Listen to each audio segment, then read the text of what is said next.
a different sort of street safety crackdown. E-bikes have become hugely popular, but depending on who you ask, they're a convenience or a major nuisance. A UCSF study last year found the number of e-bike injuries across the country essentially doubled every year from 2017 to 2022.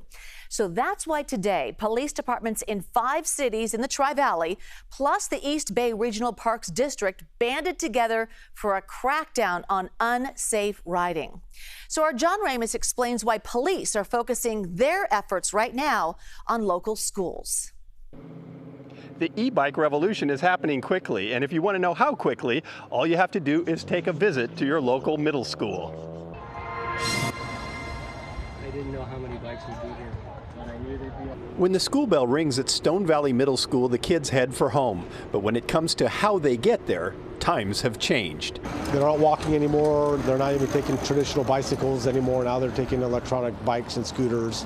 The electric, or e-bike, has taken Stone Valley by storm. And on this day, local bike safety advocates Alan Kalin and Bruce Bilodeau were welcomed in to take account of the number and types of e-bikes in the school's bicycle rack area. The change has been pretty astounding. I was here in February and counted 51 electric motorcycles known as e-motos. Today, there are 70. That's only in 3 months. How many regular bikes are here? 12.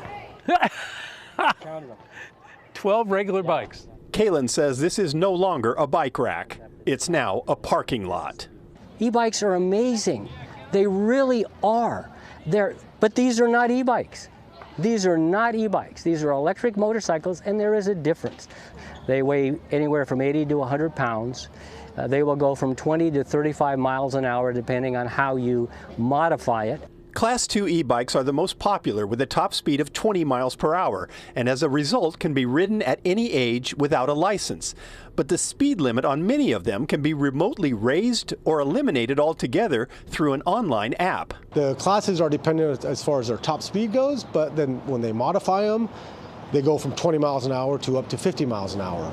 Captain Miguel Campos is with the Dublin Police Department. On this day, they joined other nearby departments for an e-bike safety enforcement day, issuing 36 warnings and 12 citations for reckless riding. We just did it in the morning. We're going to focus till after school.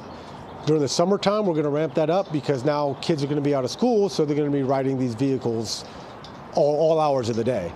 But back at the middle school, Bilodeau says he's not sure how they can even enforce the current rules when the bikes can be modified so easily. Yes. And that class 2 then becomes meaningless. So as an enforcement issue for a policeman, he comes up and sees a kid riding this.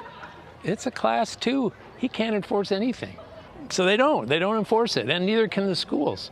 So, you know, what do you do? And what Al and I are hoping to do is to take that class 2 and say kids under 16 should not be riding class 2, period.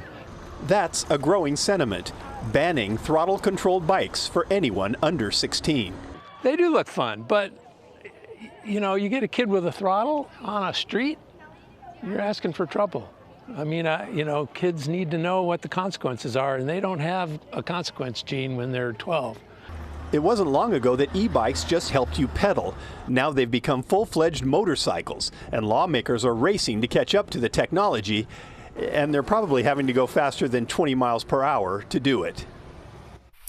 So the police captain says Dublin is currently working to draft local ordinances that would regulate how and where e-bikes can be operated.